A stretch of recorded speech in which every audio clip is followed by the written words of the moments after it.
Good evening, workshoppers. We're a day late, but hopefully we're not short of any Diablo news. We're going through a recording here on March 5th. It's a Thursday. I know we missed the usual Wednesday recordings there. Hopefully, I won't be any delayed in going through and getting this out to iTunes and Stitcher. I know the last episode I unfortunately ran into some work-related hiccups, and so I got heavily delayed in getting that episode out.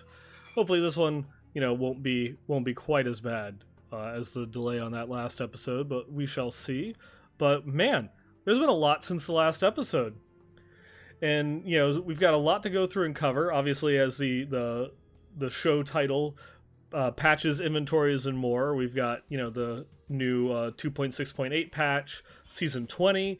We had the quarterly developer update, which has a lot of people going through talking about UIs and inventories and all that stuff. There's also some interesting little lore tidbits in there that I want to go through and talk about that we'll save towards the end of the show. And then also just some random little musings about some other things that are happening out there in the video game world that tie into some Diablo related stuff. But we might as well go through and catch up on the biggest news, which of course we now have. Patch 2.6.8 has officially launched. They were early this time. Usually we had to wait about a week from when the season ended to when the patch itself goes live. But it's out there. It's for people to go through, check out, start working on your builds, start practicing, getting used to the new sets and all that. And of course, the big thing with patch 2.6.8, of course, is the starting of season 20, next week, which, as I theorized on the last episode, is coming out on March 13th. This is, of course, Friday. And just as luck would have it, today I was given the terrible news that there's going to be it's going to be kind of like it's a really cool work event. This one, because we have we're playing a little independent movie, and the director and producer are actually coming to do a live Q&A for people that come to watch the film, which I thought it's really cool. Unfortunately, they want to do the live Q&A for the 7 o'clock show, and it's after the 7 o'clock show. So the live Q&A itself will probably be starting at around 8:30, 9 o'clock. So just my luck, of course, on the one day to have it. This is my one day, the one Friday night that I want to have off. C'est la vie. C'est la vie. I'll still be going through and hitting the season pretty hard, if not just a couple hours behind. But with season 20, there's some pretty cool seasonal rewards. We do have one of the old season portrait frames, the fiery pentagram, is coming back. It also one of the coolest wings that if you didn't have the chance to go through and get the Adria's wings, or not Adria's wings, Andariel's wings. I'm supposed to be the lore guy, and I just messed up. So we're canceling the episode at this point. But the Andariel's wings, which is one of my favorite things to go through and transmog with the Necromancer Rathma set. I think it looks really cool together. I like the bony, fleshy look to it. And then if you manage to go through and take it all the way to Guardian, there's a new pet and a new portrait fame specifically for those that do manage to complete Guardian, for the seasonal journey, which for this season should be easy for pretty much everyone. Monks and Crusaders, of course, are still riding off of their high of Season 19 and the massive buffs that those two classes got with their sets. Barbarians had, the massive buffs from last set. The last Barbarian changes that they got in Season 19. The new set that they got is actually pretty good. Maybe not as good as the pre-existing Barbarian builds, but at least it's up there in terms of performance. So you shouldn't have any problems with it, going through if you want to power your way to Guardian, rocking the new set. And of course, Wizards and Witch Doctors, even though Wizards are receiving, a pretty hefty nerf with the loss of Bazooka, they're, kind of being compensated with the Typhon's Veil, which is really good at going through clearing trash. You shouldn't have any issues, going through soloing with it. Maybe has some performance related problems alongside the Witch Doctor set, as we were talking about on the last episode. But then it just leaves you Demon Hunters and Necromancers, and Demon Hunters have never had any issues hitting Guardian. They're probably one of the fastest classes, from season start to clearing Guardian that's out there. They're not going to have any problems. And then Necromancers are probably the unsung champions of Season 20, because with the new seasonal theme that's going to be going through and coming out with this one, where you have the Forbidden Archives, which is unlocking the full Kanai's Cube. Necromancers, because they have so much power, particularly from their weapons and jewelry slots, they are pretty much pushing themselves ahead in almost every metric for this particular patch.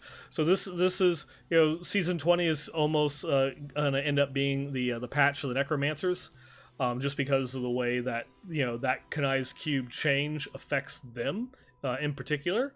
Their rat runs are back. They're going to be the best Rift Guardian killers and one of the best trash clearers for this particular season because of how everything works out.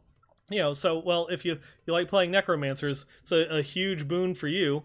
If you don't like playing the Necromancers, well, you might not necessarily be penalized for not playing them, because a lot of the other classes got a lot of bonuses and buffs, that will help them, compete, if not at their particular level. And of course, going into the future, past Season 20, the Necromancer is going to drop considerably, while the other classes will still kind of maintain their level on the playing field. If you're concerned about which set that you want to get, which class that you want to play at the beginning of the season, the Barbarians will be rocking the Immortal Kings, Crusaders have the Seeker of Light, Demon Hunters have Natalia's, Monk has Uliana's, Necromancer is starting off with Trangol's, Witch Doctor is getting the Spirit of Erekir, and Wizards will have Veers. The new class sets will not be added into the Hadrig's Gift rotations until all of them are in. So at the earliest, Season 21, once they actually release the Necromancer and Demon Hunter sets, if they release both of that season, don't want to guarantee that they'll release both, considering they did 3 this season. They could do the reverse and only release one class set next season. So we could still be a couple seasons, because after they do that, it will still be another season, so even if they release both the Necromancer and Demon Hunter sets in Season 21, all of the class sets won't enter the Hadrig's Gift rotation until Season 22, from at least my understanding of their intention for it. And once that hits, I don't know if they'll have all of those new sets, together at the first get-go around, but if you like any of those, the 2 previous sets, or if you're messing around with the 3 new sets from this season, you won't have a chance of getting them in the Hadrig's Gift, at least for a couple more seasons. And then we went over a lot of the patch notes, the last couple of episodes and such. There are a couple things that did change between the PTR and live. One of the big ones is that they actually reverted the change of the damage of, well, not necessarily the damage, but the attack speed for the Spirit Barrage Phantasm on the Witch Doctors. One of the things that they did in order to address server performance was they halved the attack speed but kind of doubled the damage, so that way it was roughly about equal. I know theory crafting wise it was a slight nerf, but not anything that you would really notice unless you're pushing the top end. They've now since reverted that change because apparently that attack rate was causing some other unintentional bugs. They don't really express what they were, so we're not quite sure what was going through. Maybe it was bugged damage, or maybe it was causing some other issues on the server side and other instability issues that they when scaled up from the PTR to the full release would be worse than the server lag that it creates. And the problem is that it's ticking so fast, and because it's going to be hitting so many mobs around the Witch Doctor, that it causes the server to kind of back up or overload itself with information and damage calculations. Not the size or the amount of the damage, but just the sheer number of calculations that it's doing, especially with the high-end like 4-player groups, where you're grouping in literally hundreds of mobs into a close area, area damage being triggered with massive attack rates, of the Spirit Barrage. it was causing some serious server performance issues, and so we'll see how that ends up playing out in the 4-player meta, going into season 20, because the Witch Doctor is just insane. It's really sad that the seasonal buff does just push the Necromancer to the top. The Witch Doctor will at least still be able to compete in that slot for 150s. It will be a good fill-in, like if you can't get a Necromancer. But the Necromancer doesn't really necessarily have the same level of performance problems. The Blood Nova Necromancers can also have some performance issues, but not quite as bad as the Spirit Barrage, its original tick rate, because that was a great trash clear many seasons ago when that Spirit Barrage was first kind of built taken as a build. But it was kind of left at the wayside just because it was so laggy that it caused a lot of problems, especially on hardcore. That I do wonder if, because the amount of damage that it is going and pushing out now, if it will be worth it. Where that give and take will be. I'm sure people will try it and they'll go through and try and push with it. But until that they can go through and solve that issue, because they do mention we may be considering re-exploring this option in the future if we find the adjustment is still needed. So we'll have to see. But that is, one, at least a little bit of a disappointment. But at least as a buff for Barbarians, like I was talking about on the last episode, they are now adding the stun effect to the 2-piece set bonus of the Horde of the 99 Savages. They specifically said the call out that stun may be the best fit for this set bonus was definitely heard, but we didn't want to take away from other potential builds enabled by experimenting with Fear or Frozen. We hope this opens up a variety of options for Barbarians to explore.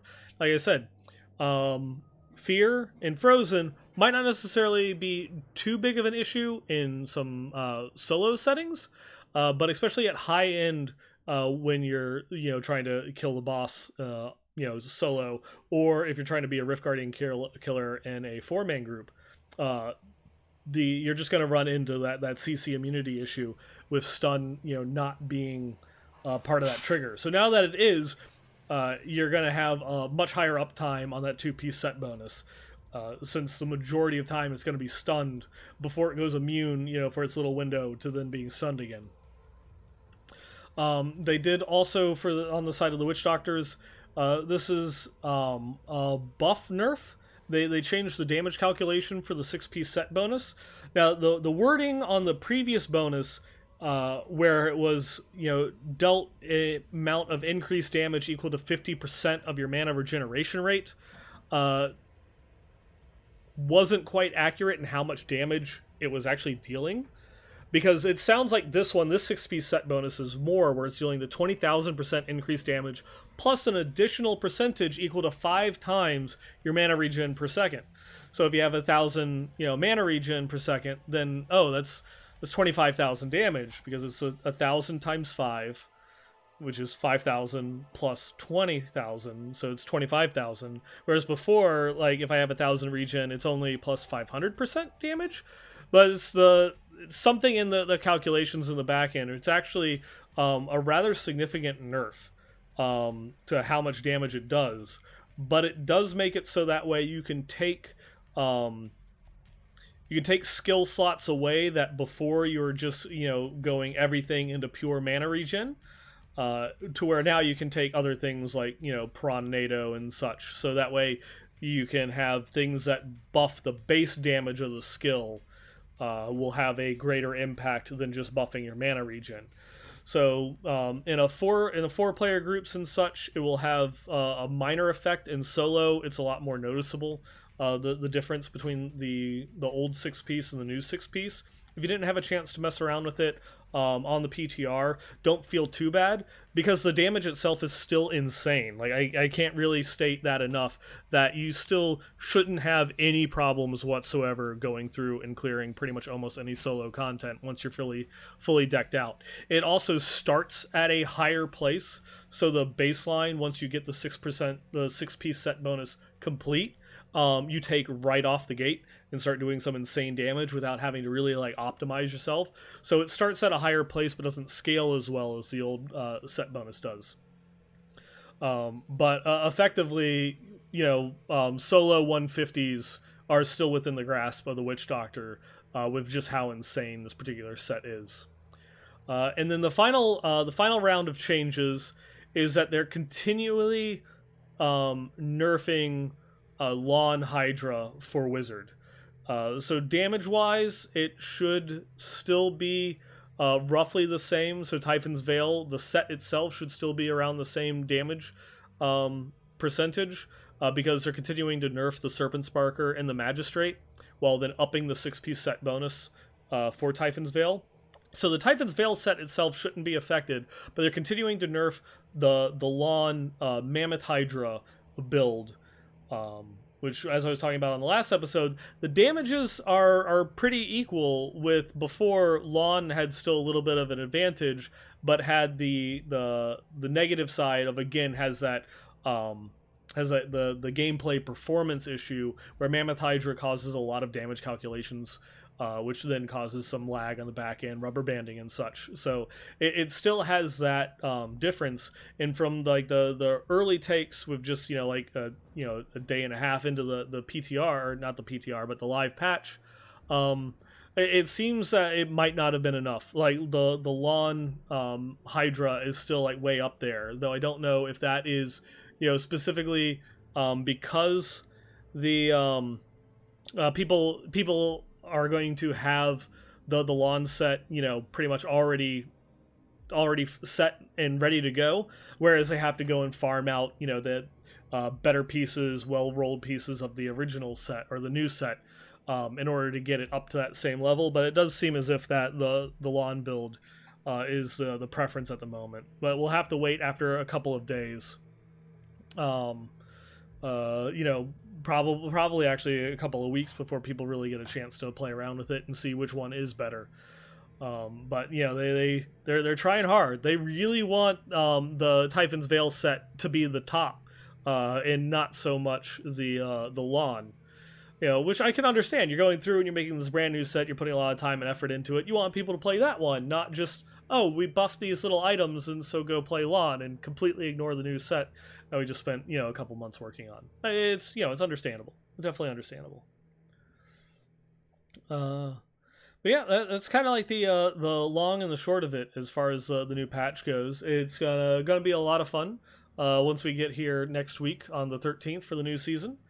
I know there's a lot of contention within the ARPG community right now because Path of Exile launches their new league on the 13th as well.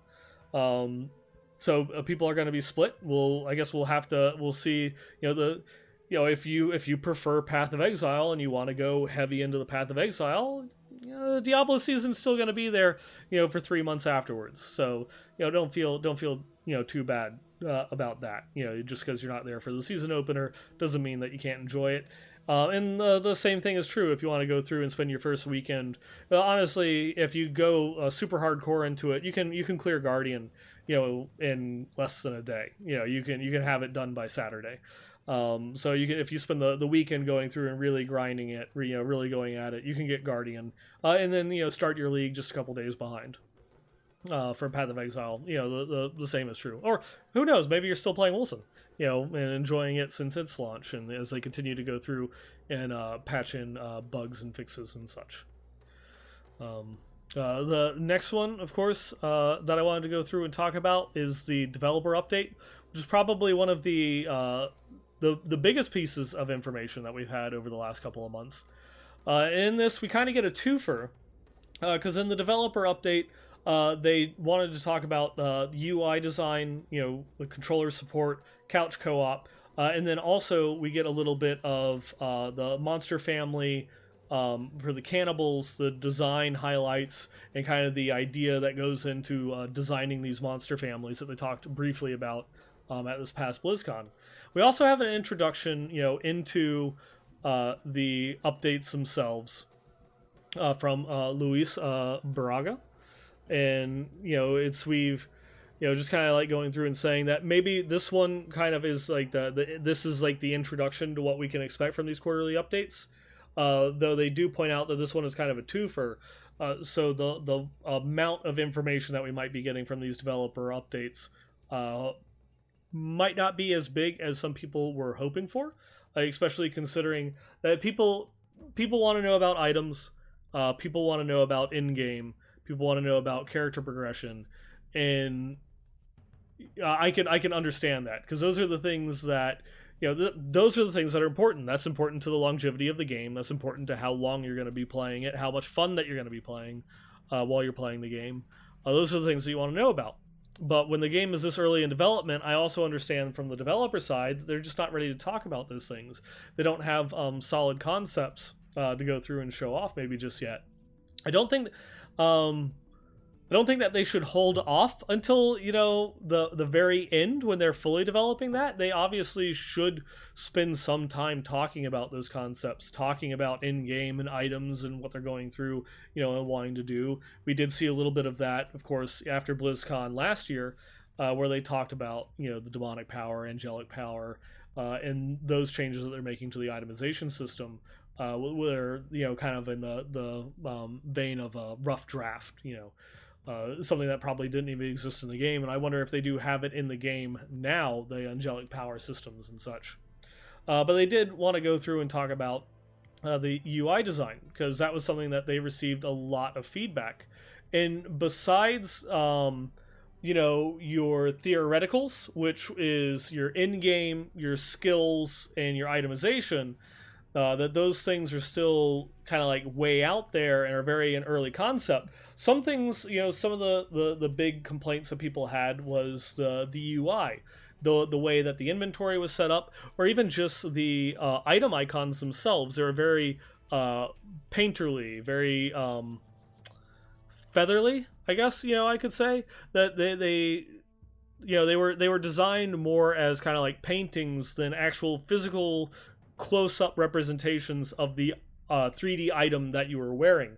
That is something that's a bit more akin to like Path of Exile, or like the whole Diablo II style, where you got to see an actual like 3D rendered item, because that was what gave you an idea. Your little character didn't really show you any details of the item itself. It was the icon in your inventory that showed you, oh man, that's such an awesome piece of gear. That set looks so cool. It's like, oh my god, I can't believe that vampire skull. Look at it, it's so awesome. That they've taken that feedback, and so now they're going to be putting a lot more detail into the items themselves. Sorry, I had a little bit of a cough there. They're going to be putting a lot more detail to give a better representation of the 3D models in the game for the actual inventory icons for the gear in the screen, which is really cool. And that's something that I remember going through and playing Diablo II for the first time, that you'd sit and you'd look at all those pieces of gear. You'd get the green set pieces or your uniques, and you'd sit there and you'd identify, and you're like, these things look so awesome. This gear is so cool. You throw it on your character, you close your inventory screen, and then you're just met with your little avatar like that big, without really getting to see too much of the details and such. That inspiration, that epic feeling came from these little icons, these little items. That is where that kind of like that feeling of that power and attachment for those items came from. So this, I feel, even though I didn't really have an issue with the old system, I feel that this is definitely, now I see this, I can definitely understand more of the complaints that the people that had a much stronger feeling about it than I did. That this, I think, is a great move forward. It's awesome. And then we also got to see like a mock-up of the actual inventory screen itself. And now this one has again drawn some criticisms that the character stats are way too simplified. Where are you going to go through and see it? Though there is a button for details down at the bottom. Because even in Diablo 2, where a lot of these criticisms are coming from, your stats weren't displayed on this screen. You'd have your inventory on one half and then your character stats on the other. So that might be something that they'll continue to go. They might bring back something along those lines. So you have your inventory on one side, and you can pull up your stats on a separate screen on the other. Or maybe they're gonna keep this style system, which is like Diablo 3, where you have to click a separate button, to see the actual details. Like what's my crit chance? What's specifically my frost resist? Things of that nature to get that more in depth look at your character. And I'm agreeing with some of the criticisms that you'd like to see those more detailed stats broken out, but I'm at least willing to go through and hold judgment, since this is a work in progress and we don't even know if you can toggle that screen separate from the inventory. And then the other complaint is that they've confirmed that inventory Tetris is dead, and thank goodness, inventory Tetris can stay dead. As far as I'm concerned, some people complain that the suspension of disbelief, the realism of that you have a ring that's the same size as a giant two-hander in your inventory kind of breaks the immersion. And you like the idea of having the different size items, so your ring is just taking up one little tiny portion of the screen, whereas your massive two-hander is taking up a much larger portion of it. But I guess that's one of those things that I've never really seen it from that respect. I've appreciated the awesomeness and the epicness of the icon art and such, but I've never really thought that, oh god, I wish that chess piece took up like 4 extra spaces in my inventory. That one I'm glad to see go, and this one I think is just a better step, because then you end up it's like, well, what does a next gen ARPG have with inventory Tetris? You have Grim Dawn with the auto sort button, so there is no thought, there is no figuring it out, or anything like that. If anything, it breaks immersion, especially like when you're going through, like even in Diablo 3 has overly simplified, because there's only 2 sizes of items, in your inventory and such. And it's having to go through, and it's like, oh well, I can't I can't pick up this weapon because I have 2 inventory spaces, but one's here and one's there. So I have to then go through and like move this one gem so that way I can push the stuff around and pick up that primal or something, and then head back to town and salvage everything. It slows down gameplay. It offers more opportunity to break immersion than I feel that it adds to the game itself. Riker had a really great take on it, and I do recommend, if you want to go through and check out his not his video covering the developer update, but his weekly wrap up from this last Saturday. He had some thoughts on it because he thinks that calling it Inventory Tetris does a disservice to Tetris, because there's no game, there's no winning, there's no stakes involved with the Inventory Tetris. There's literally nothing. All that it is a minor inconvenience. And so getting rid of it, great change. Beautiful change. Absolutely love it.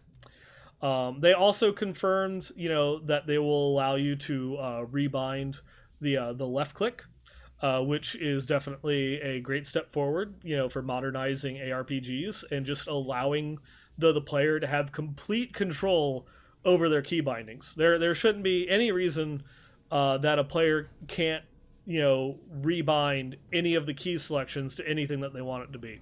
Just let them have it. Just let them do it. Just have a button to set it back to default in case someone makes a mistake, and that's all that there is to it. Another one that was kind of that was having some criticisms was the placement of the UI in the bottom left-hand corner, because it was a very console-y feel. And I'm clicking back over to the camera now to do the air quotations for the console-y feel, because it felt like console. Because I feel as if that complaint is really losing meaning, because it almost feels as if it's something that, it's a change. Not even necessarily a change that I don't like. It's a change, so I'm going to call it console-y and make that be, a negative derogatory statement.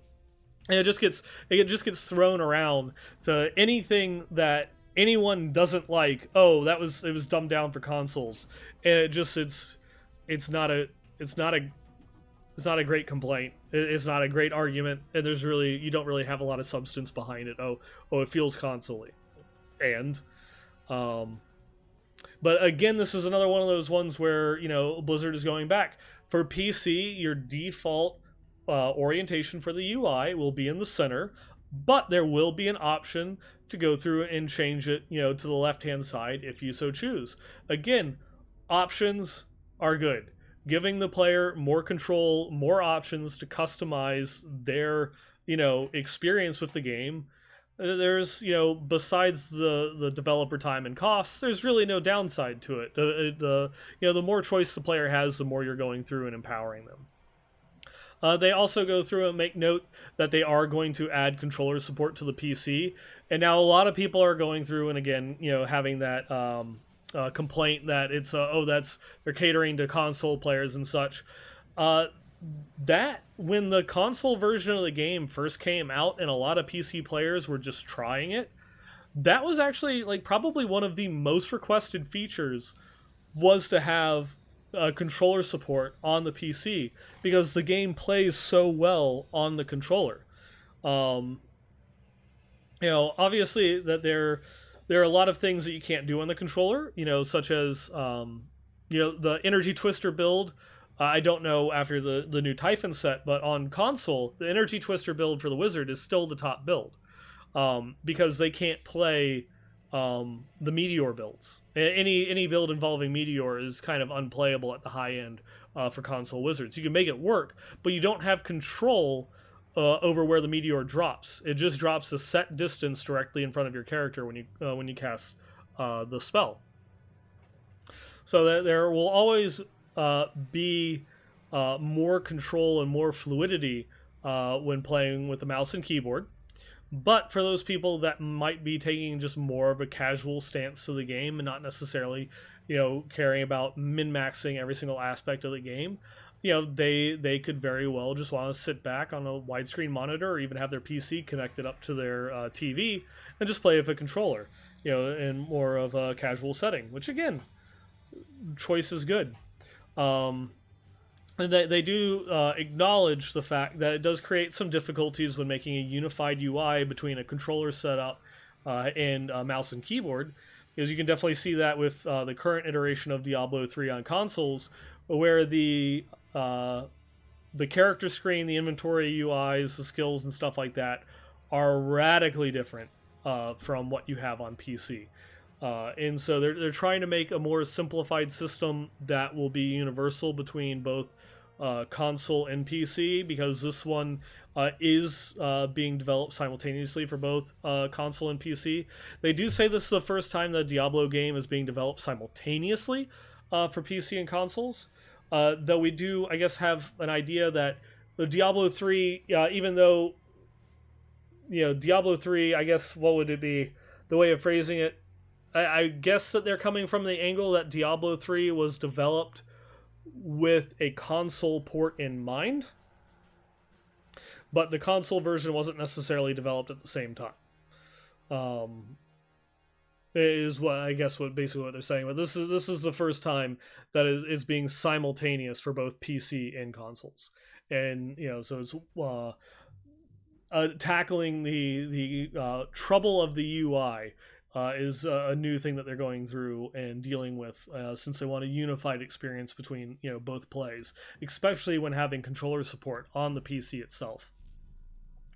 And so just having to go through and create kind of menus that flow, and I'll bring that back up on screen here. So it has the menus that can flow, so that way you can just go between kind of like the screen selection option, up and down on analog or the controller, in order to go and select through to your different skills and such. Whereas, on the PC side, you're just dragging and dropping the skill into your skill bar. And then, of course, couch, they do make a little bit of a mention of couch co-op. It's coming back, though for console it's only going to be 2 players, not the 4 players that it was before. And the reasoning for that is that they found is that the vast majority of console players, when couch co-op was being used, it was only 2 players. like a vast majority, and so that going through and taking the time and developing the UI and all that they're just going to keep it at a 2-player co-op.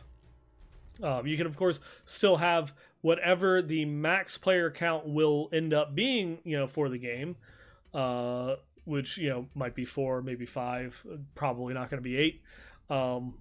That you'll still be able to do that on console. They'll have to be through online, not on the same system. And then also just addressing some concerns. If you ever played the console version, if one person opens up the inventory screen, it pauses everything. Now, each player for the couch co-op, their own inventory screen will open on their half of the screen, so the other player can still play. And finally, the one that hasn't gotten as much love from a lot of the community, the Cannibal Design. Now, a lot of people are going through and saying, okay, I like it. That's cool. We've got they love the art look. They love the art design. The way that the characters are going through coming out. They really enjoy that.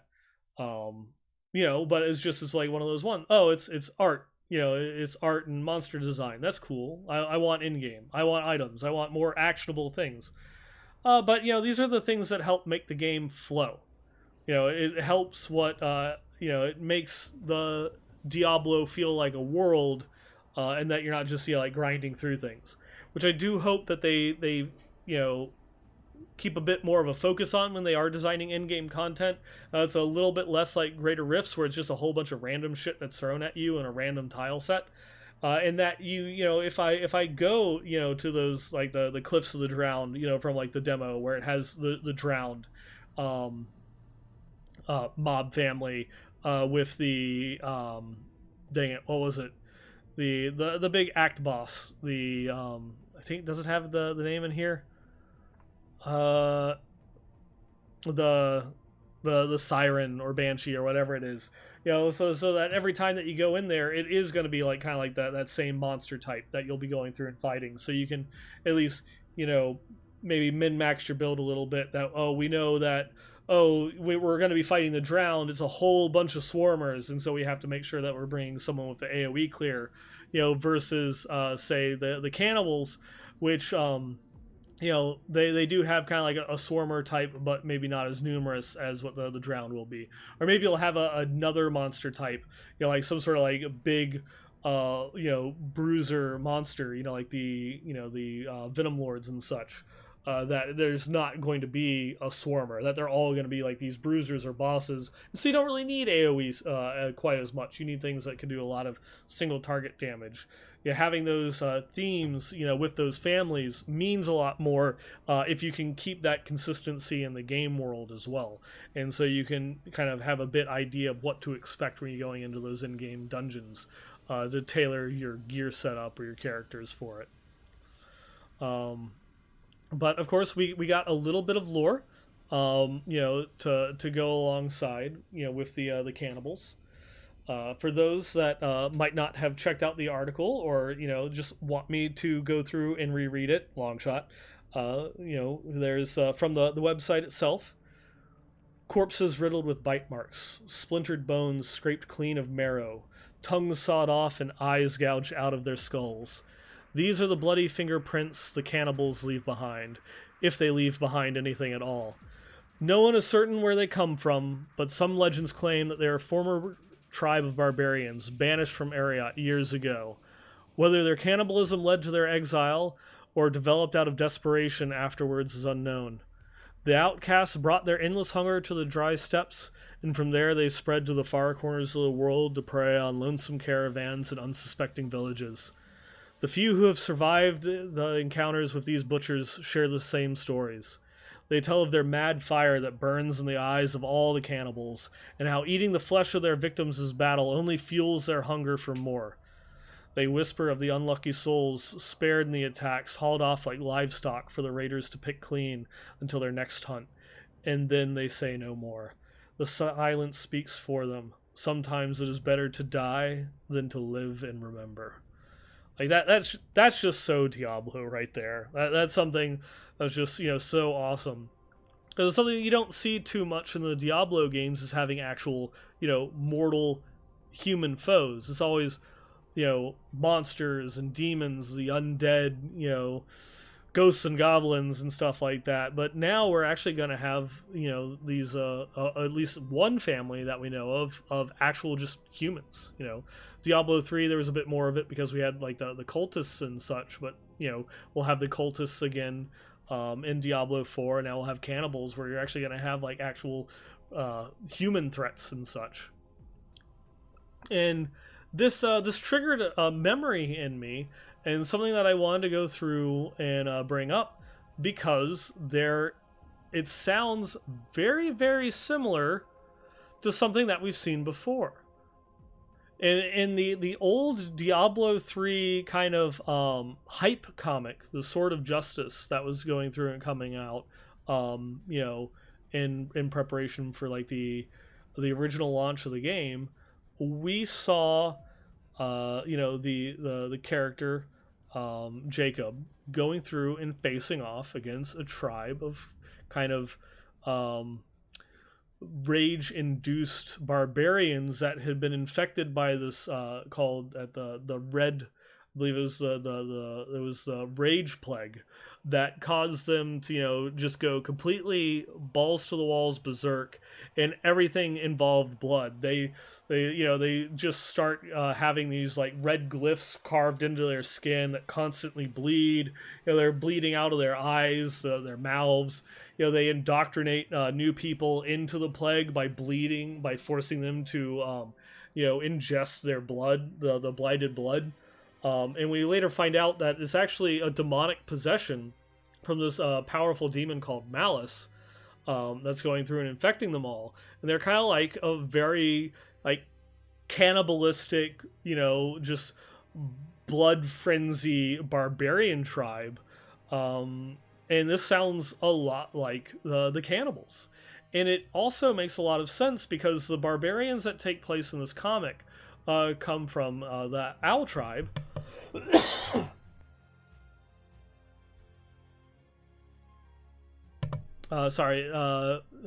barbarians that get affected by this plague in the comic are called the Owl tribe, and they were tasked from the barbarian elders back before the events of Diablo II, when Mount Arreat still existed. The barbarians were the guardians there. That they were sent out to the east to basically man a fortress on the edge of the Dreadlands. Now I'm going to pull up a map here real quick. So this is kind of like the current map of Diablo 3. So where Arreat Crater is where Mount Arreat once stood. So if you go to the east, you have the mountain range next to the Dreadlands there.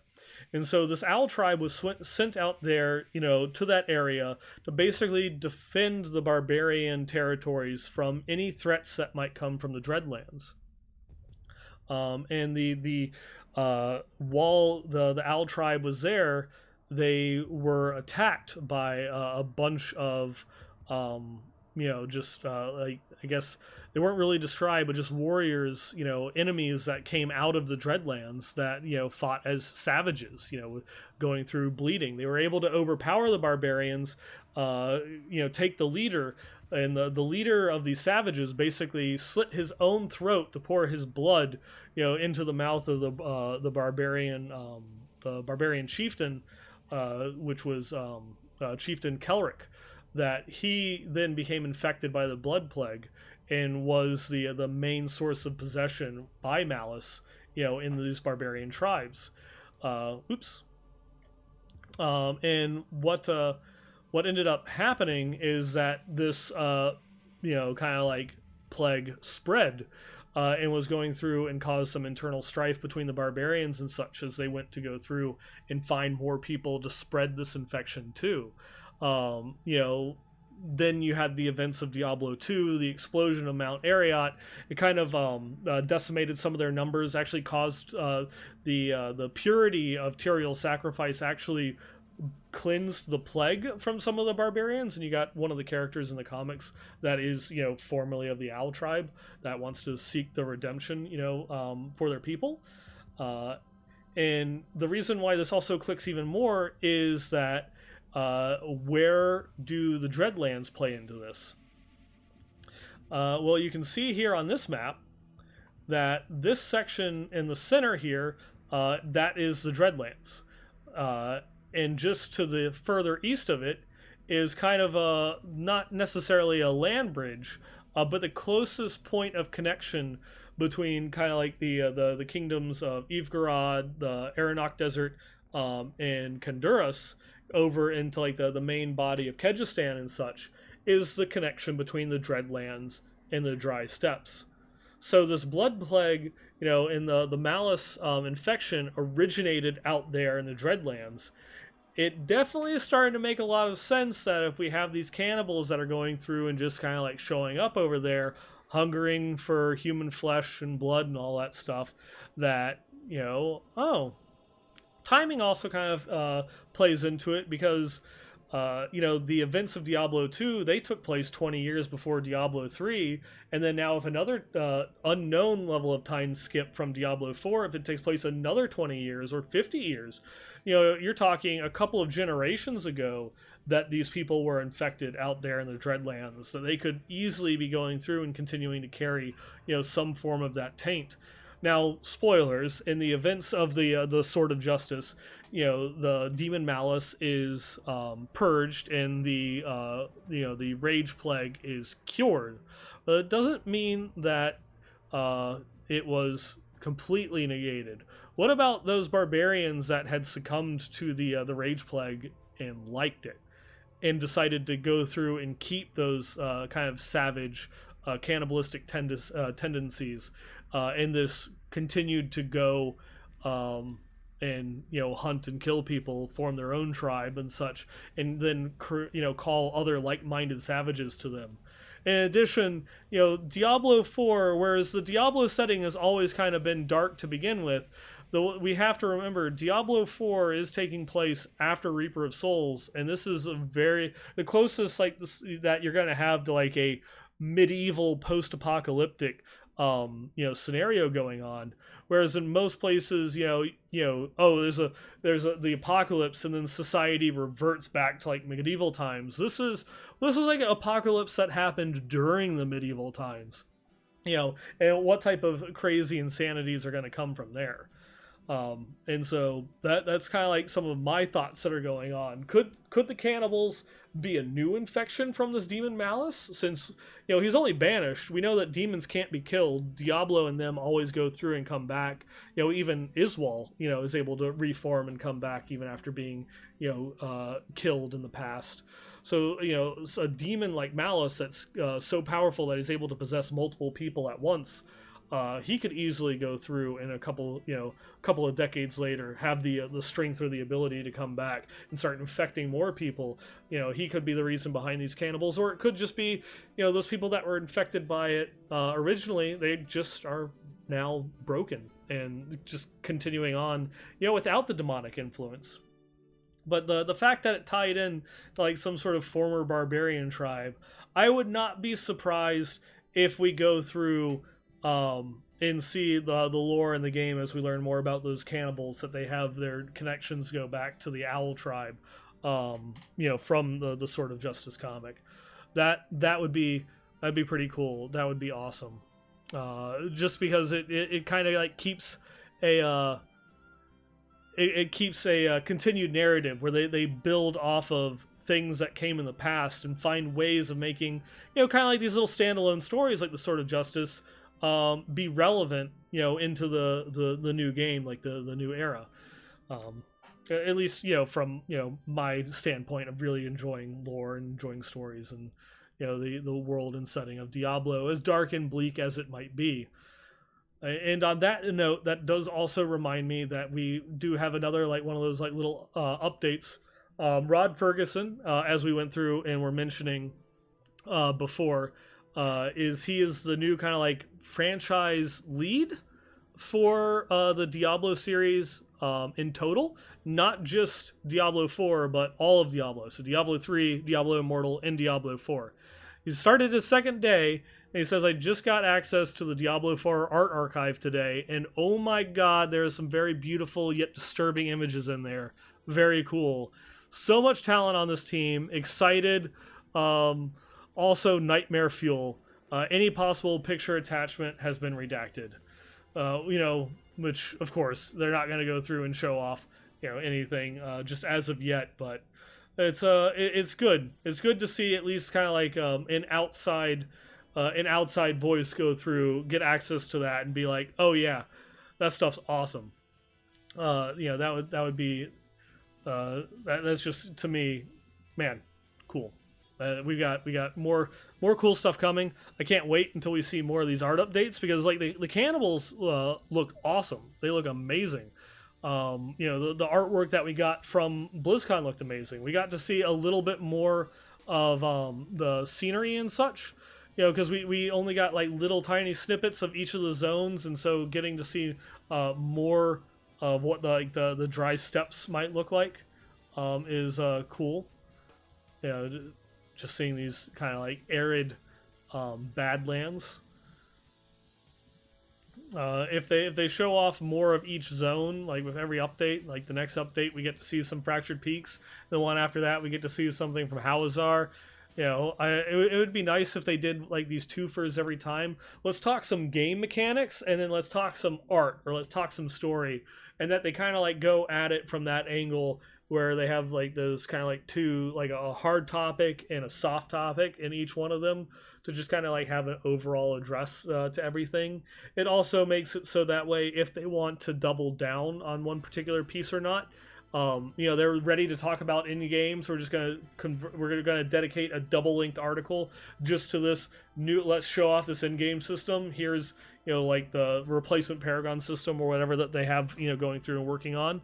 Or if they have something particularly important from the story or artwork that they want to go and show off, like Lilith's in-game model or something along those lines, they can then dedicate a double page article just to that.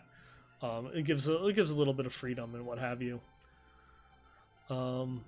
And then like the final thing that I want to go through and talk about is a very interesting thing happened today, in that Naughty Dog announced that they're in talks with HBO to bring a Last of Us TV series to life.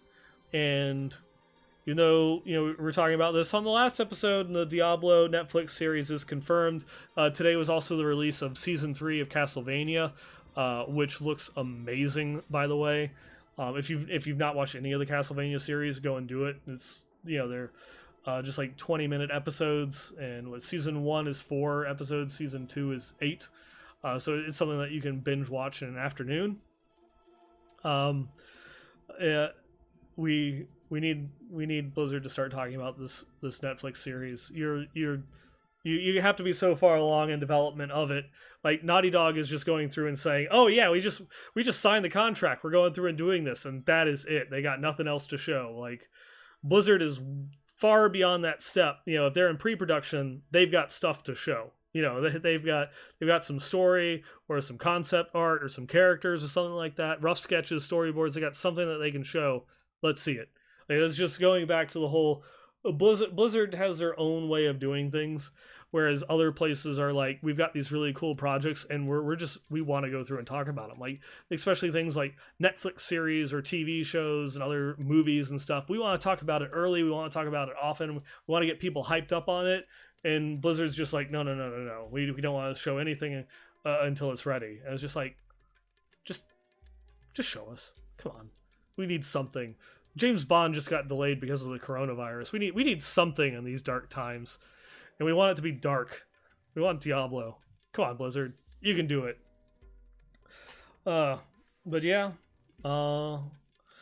That's pretty much gonna wrap up my rantings for this particular episode. I do appreciate you going through, coming out, and joining the stream here. For the this delayed episode. I was a little bit late recording tonight. Of course, we're a day late going through recording. I believe that I should be good for the next episode. to record on the 18th.